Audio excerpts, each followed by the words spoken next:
grow in that environment because you're all for growing? And how do you communicate to your agents to answer the questions that they may be asked by consumers, or is it all BS and irrelevant? So why don't we start, the guy with the beautiful jacket. This is Mark McLaughlin. Good afternoon, Mark McLaughlin from Pacific Union. I think that, we try not to be distracted by the market, by Brexit, by the elections and things like that, because growth can happen in down markets, it can happen in up markets. And we acquired Pacific Union in, actually it'll be 7 years on Thursday in 2009. I don't think times got much uglier. And we set out the first day with a growth strategy that was 5 years out, accomplished it early, and reset for another 5 years. So now we're focused on 2025. And if we execute against our vision, I mean, sure, it matters what the market does. I don't want to go back to 2009 ever. But if we just keep executing against our plan, it's all about growth. Mark, you're in the Bay Area. That's like a gift from God with other real estate companies. I know you've had something to do with your growth. There was a certain amount of gift to it, yes. No, we've absolutely had the wind at our back, but this will be the third year in a row that units are going to be off in the Bay Area, and we continue to grow at double-digit rates. So now we're growing by share. Really quick too, Fidelity acquired almost a lot of you, right? Fidelity has been my partner since 2009, and they bought out a couple of shareholders in late 2014, so now they're my largest shareholder. And they're investing, I understand, in somebody in LA or have already, and quietly, they always since quietly go forward, supposed to have. I think quiet would be a good description. Yeah. Are they going to move to put together a network of real estate companies? That's a gossip. Yeah. Yeah, no comment. I can't comment on that. Yes or no comment. Okay, Ashley, you're a newer company. You're growing really fast. You're also in the Bay Area, so you have to get to God. But what's going on with this whole uncertainty that you read about? Can you ignore it? Well, similar to what you said, I think you have to lead the team. And going back to the culture comments earlier, we set out a plan each and every year. It's a 1-year plan that's instant, 3-year plan if you're looking forward and adjust it. And you keep your head down, not in the sand, but keep your head down and keep moving forward. Making sure that the entire environment, the agents, the consumers, our franchisees, our staff members, it's a place where they come to for positivity. And it's kind of where they can shut off the noise of what's going on in the world, and they can make an impact, and they can make a difference, and they can come together to help achieve the growth. And that's worked for us. We've been able to hit our numbers and exceed really where we thought we were going to be each and every year. And again, it's that culture, it's making sure everyone's positive, everyone's optimistic, and I think people are thirsty for it. And when everything else is uncertain, I think as leaders, we need to give them that certainty. Let me ask you a question. Yaz and I was bought the house next door just 2 weeks ago. And another miserable 2 weeks ago. In the process, 2 things happened. One of them was, we're liquidating, but we'll park some money there. Been real conservative. Love real estate. The house was much worse than we thought, so we didn't really want to have that going in our lives for 6 months. So that's probably the main reason. But the other reason I'm going, we're sitting there and house is, we watch TV, I'm reading everything I can. You still need to do anything. Let's just wait it out for 6 months. And maybe I'm one of those people who overthinks everything. But we walked away from the deal, and I just felt I felt just like it's like emptying the trash and going into the bathroom. It just felt good.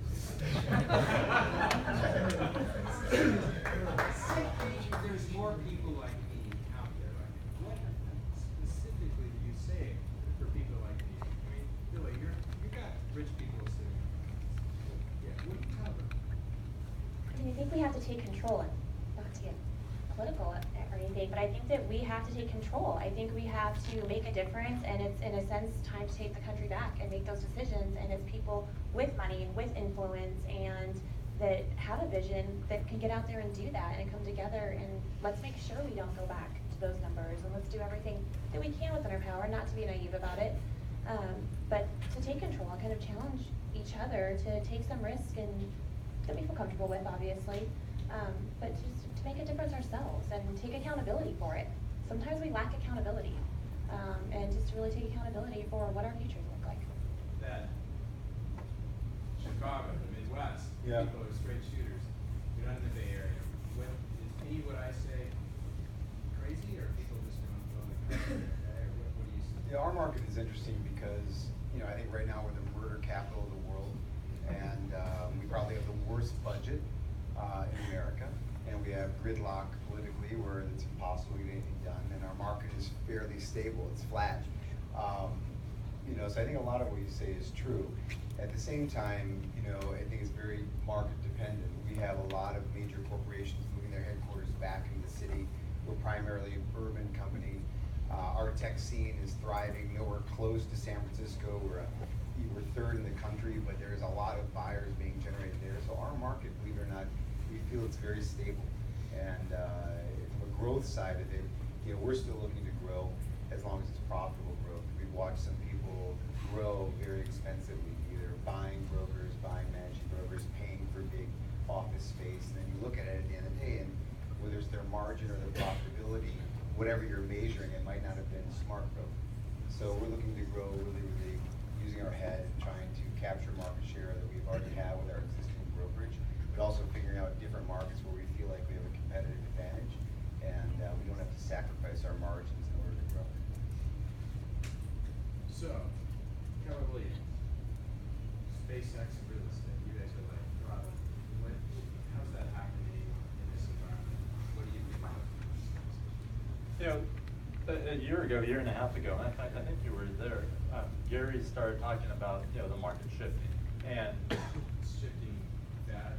Yeah, well, it's been in a upward trajectory and that's shifting, and it is shifting. We started talking about that a year and a half ago when most people in our audience were going, well, not in my market, what are you talking about? And one of the reasons we started talking about that was to prepare people, prepare our franchisees, prepare our agents. And having been through this, I've been through two dramatic downturns as an agent, one as an agent and a brokerage owner. And if you're prepared, if the agents know what to do and what to say and how to help the buyers and sellers and change the dialogues that they have, they can grow their business regardless of the market. As an agent, in each of the last two downturns, my business grew every year. As a company, our business grew in the last downturn. I launched a real estate office in 2006 in San Diego, and watched the market decline 30 or 40% over the next 4 years, and that business grew every year. So if we are prepared mentally and then have the tools and the skills to be able to deal with it, it's just an opportunity, and that's how we positioned it. This is an opportunity. It's an opportunity for the companies that are prepared to be able to take advantage of the shift in the market. And we see that happen. What do you tell them, to hold back and save their money, or just seize the opportunity? What's the basic advice you give? So a little bit of both. Yeah. So as far as holding back, one of the things that we helped our regions do last year was to start to help our franchisees analyze their leases. Fixed costs are the things that can sink the ship of a real estate office. So by getting all the leases of all our franchisees and helping our regions analyze them, knowing which ones are coming up in the next 2 or 3 years, help arm our regions with the right conversations to have with those franchisees so that they don't blindly make a move that they could regret 2 or 3 years later. The landlord reduce the lease, or what? Yeah, be smart about it. It's human nature when things are going great to forget about the times when they don't go great, and then to make decisions based on how they've been going versus how they might be. Yeah. Dad, you started your company in a downturn, right? 2000. 2000. So you went through, but Chicago wasn't as affected. It was much less effective. Tell me when you kind of put the pedal to the metal right at the dip, right? Am I right? Yeah, so we had grown, we were, I think at the time, we just became #1 in Chicago, and when the dip came, we looked at the suburbs because, we found that growth was much easier than the downturn. We were able to buy great locations for offices. So we knew that, from watching some of our competitors, that we didn't want to saddle ourselves with leases.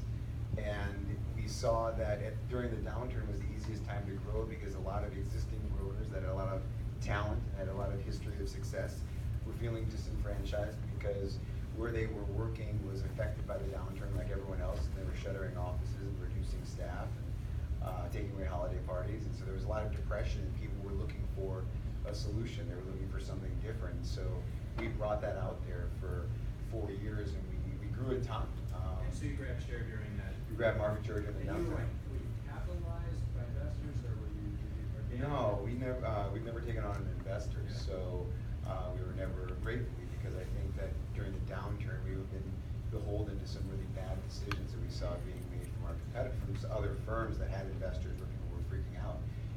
So we had a lot of confidence, we were cash heavy, we were profitable, and so we just decided to go to the markets where we saw there was high sales price, high priced homes, good brokers, good history, and we moved in and just interviewed as many as possible and focused on that type of growth. And we found that there was a period of about 3 years where our margins were increasing while we were growing, and that's rare.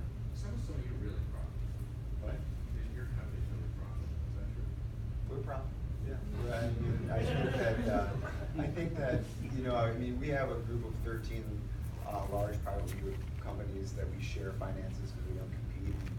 We're really strong. And same thing too, though. When you look at selling, like you were talking about a multiple of 5.